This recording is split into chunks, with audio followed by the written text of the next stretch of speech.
Hi, I'm Robert F. Kennedy Jr., your HHS Secretary. I'm here today with three of my favorite people, Jay Bhattacharya, Dr. Jay Bhattacharya, who is the NIH Director, FDA Commissioner, Dr. Marty Makary, and CMS Director, Mehmet Oz, and another physician. We're here today for an assemblage that we hosted on cell and gene therapy.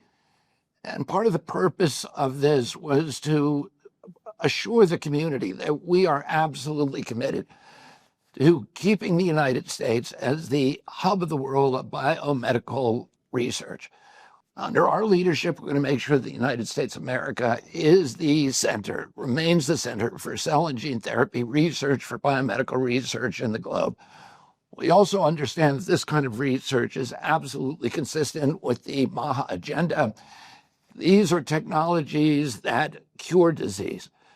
We need to move away from the sick care model where we are treating chronic disease over the lifetime of the patient and actually cure disease and make people better again so they can participate in society, so that they can fill their potential as a human being, so they can enjoy their lives and pursue happiness.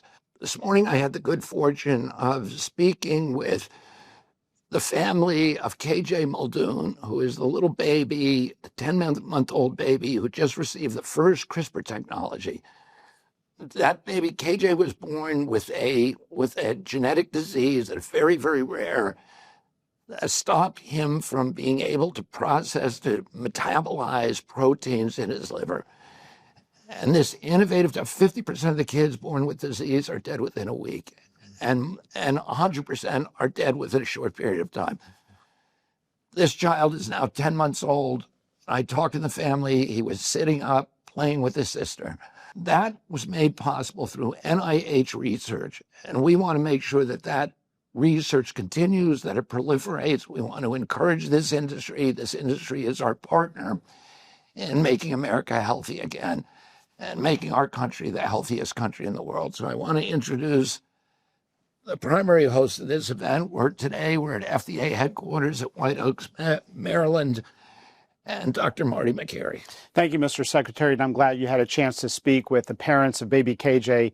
This is really a milestone moment in healthcare, the first ever bespoke gene therapy for a rare, ultra-rare condition in an infant. And so this is a incredible time. We believe in this type of technology and all cutting-edge therapies in medical science. We're committed to it. We have to custom tailor our regulatory process to the rarity of the condition being treated and the prognosis otherwise. We believe in both the spirit and the letter of right to try. And so I'm proud to have been involved with the FDA. The FDA worked very closely with the scientists and doctors that were involved in baby KJ's success story.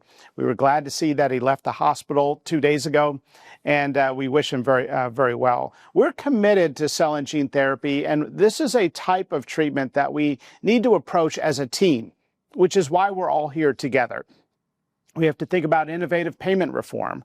We have to ask ourselves, how do we spend over $4 trillion as a healthcare system and yet tell people with rare conditions they can't get certain treatments? We have to ask questions that challenge deeply held assumptions in healthcare. Why does it take over 10 years for a drug to come to market? We're interested in both the root causes of disease and cutting-edge therapies. And so that's why we're here. And Dr. Bhattacharya, thank you for believing in this as well. Well, thank you for having me here, Dr. Makary and Secretary Kennedy, Dr. Oz.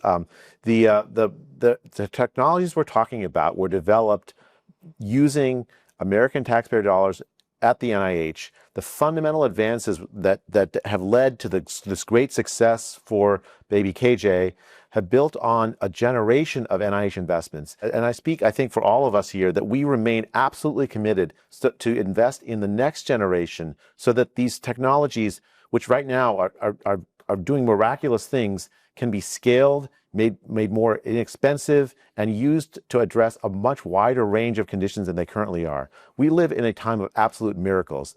Sickle cell anemia, which I never thought we'd see an advance in, is now a curable disease, but it costs millions to make that happen.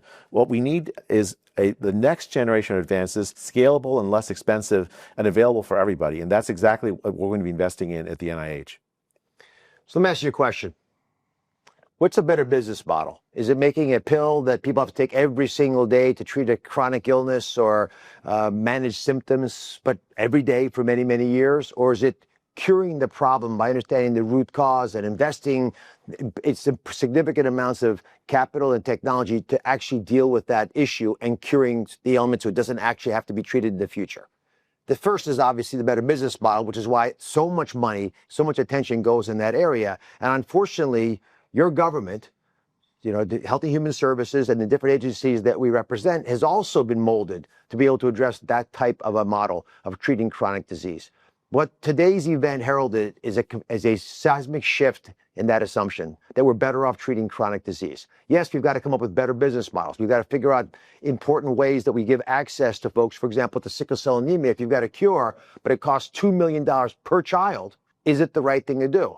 We would all argue yes, because ethically, it's important to save lives. That's our calling. And that's part of our Hippocratic oath. But it turns out financially, it's a wise move too, because those children will still live with sickle cell anemia, costing the system maybe $10 million, but they're living in pain, chronically being readmitted, and it's a pathology that is horrible to live through. So if we can cure it, we should treat it. But how do we create a business model that makes sense? How do we create an insurance process that works, gives access to these children? And now we actually have that at our fingertips. But it will only happen if you integrate Health and Human Services and the different agencies within it, which is why having the NIH research concepts that will lead to root cause solutions and cures is so valuable. And focusing in that direction is a shift that Dr. Bashari has been able to catalyze. Marty McCreary has the challenge of looking at these ideas that are going to be applied to several children, not hundreds of thousands or millions of children, and saying that's a good place for us to do research. And those trials show results that we think as a nation we should get behind. And my challenge is to figure out how to make sure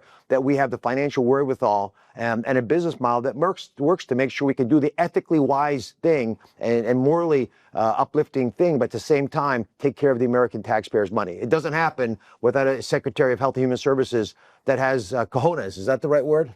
that has the intestinal fortitude to stand up and say what needs to be said about a fundamental change in how we treat disease in America. And by getting brilliant researchers into a room and giving them the confidence and the people behind them that it makes sense to invest in this space, we know we're opening up a whole new arena in treatment and cure of otherwise untreatable illnesses in this country. And the rest of the world will benefit. Thank you to all of you. Great. Thanks. Produced by the U.S. Department of Health and Human Services.